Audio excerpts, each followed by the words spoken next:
সুপ্রিয় শিক্ষার্থীবৃন্দ, আশা করি তোমরা সবাই ভালো আছো। আজকে আমরা শিক্ষকের অষ্টম শ্রেণী শিক্ষণ অভিযুক্ত পাস হজ পালনকারীর সাক্ষাৎকার নেব, হজের সঠিক নিয়ম জানবো। এখান থেকে শুরু করবো, তো 16 ক্লাসটা শুরু করা যাক। হজ পালনকারী কোনো ব্যক্তির সাথে সাক্ষাৎ গ্রহণের সুযোগ তৈরি করবেন। এখানে কি করতে হবে? তোমার সাক্ষাৎকারের নমুনা প্রশ্নপত্র এখানে দেওয়া আছে। তোমার একজন সাক্ষাৎকার নির্বাচন করবে, তারপর তার থেকে প্রশ্নের উত্তর চিনে নিবে। শিক্ষার্থীর বা দলের নাম লিখবে, সাক্ষাৎকার প্রদানকারীর নাম, যিনি যার কাছ থেকে প্রশ্ন জিজ্ঞেস করবে, আর তারিখ দিয়ে দিবে। প্রশ্ন: হজ পালন করতে গিয়ে আপনি কোন কোন স্থানে গিয়েছেন? প্রশ্ন: হজের সময় মক্কা মদিনা শহরে প্রবেশ কেমন দেখেছেন? হজ পালনের পরে আপনার দৈনন্দিন জীবনযাপনের ক্ষেত্রে কোন ধরনের পরিবর্তন হয়েছে?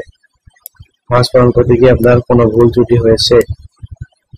হজ পালন করতে গিয়ে আপনি কোনো সমস্যার সম্মুখীন হয়েছেন?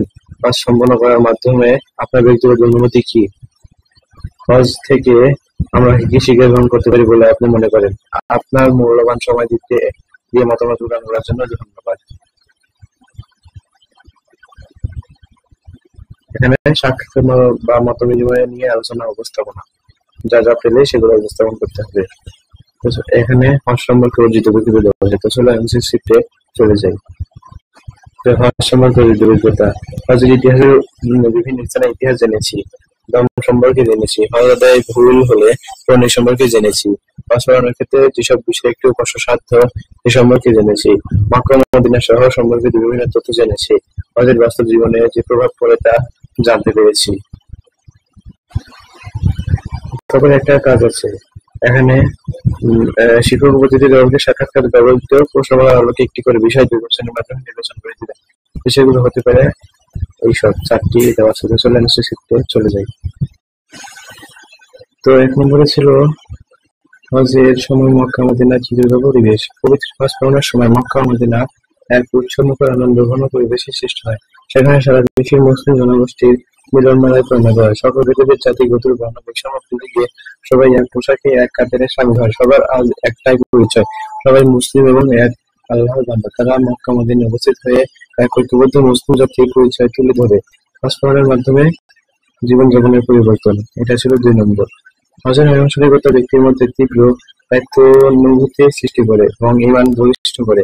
ফলে হাজীগণ হজ পূর্ব অবস্থার চেয়ে মুমিন হিসেবে অনেক বেশি ভালো কাজ করার কার্যক্রম চালান।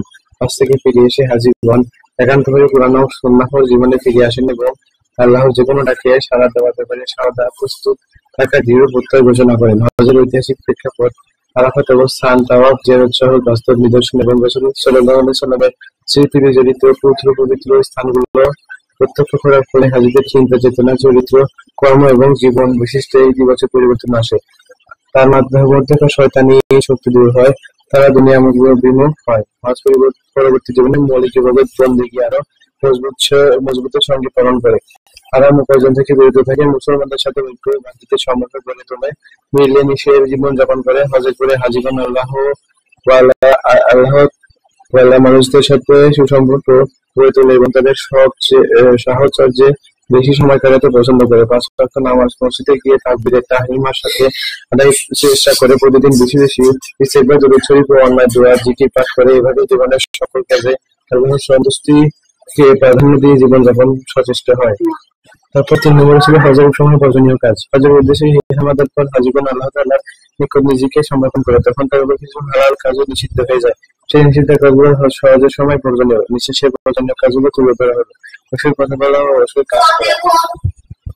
ইসলামের শরীয়ত মোতাবেক সকল নিষিদ্ধ কাজ বা পাপাচার এমনিতে নিষিদ্ধ। হজের সময় সেই কাজগুলো আরো কঠোরভাবে নিষিদ্ধ।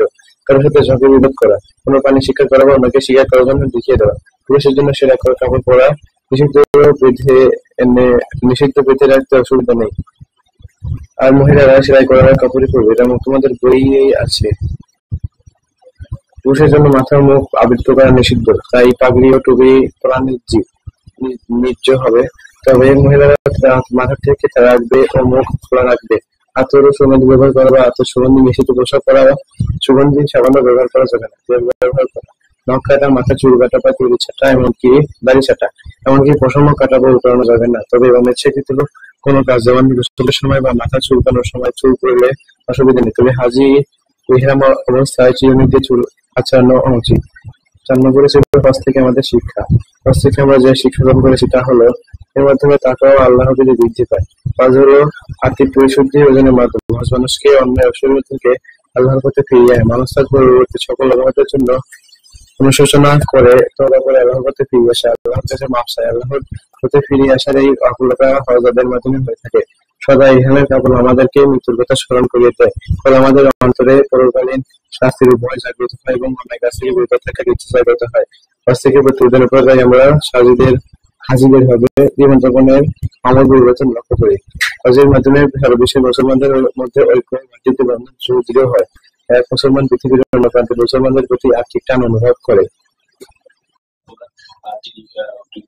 তারপরে এখানে হচ্ছে শিক্ষক নির্বাচনের মাধ্যমে প্রতিটি দল থেকে 1 থেকে 2 জন শিক্ষার্থীকে উপস্থাপিত বিষয়ে ব্যাখ্যা করতে বলবেন। এগুলো একটু তোমরা নিজেরা করে নিতে পারো।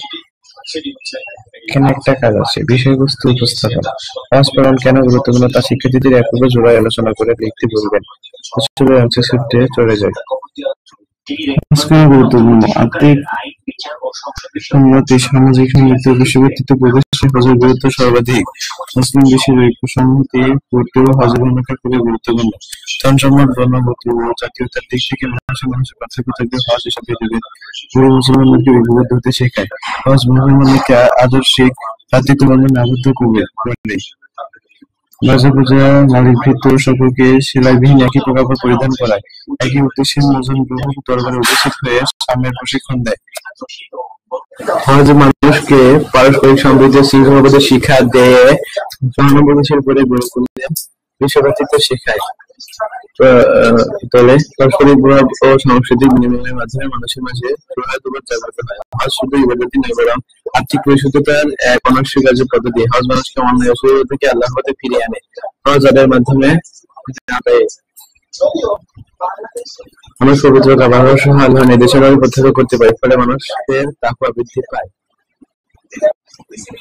আজকের ক্লাসটা পর্যন্ত। এখনো শিক্ষক হিসেবে অনেক কাজ বাকি আছে, সেগুলা পরবর্তী ভিডিওতে দেখাবো।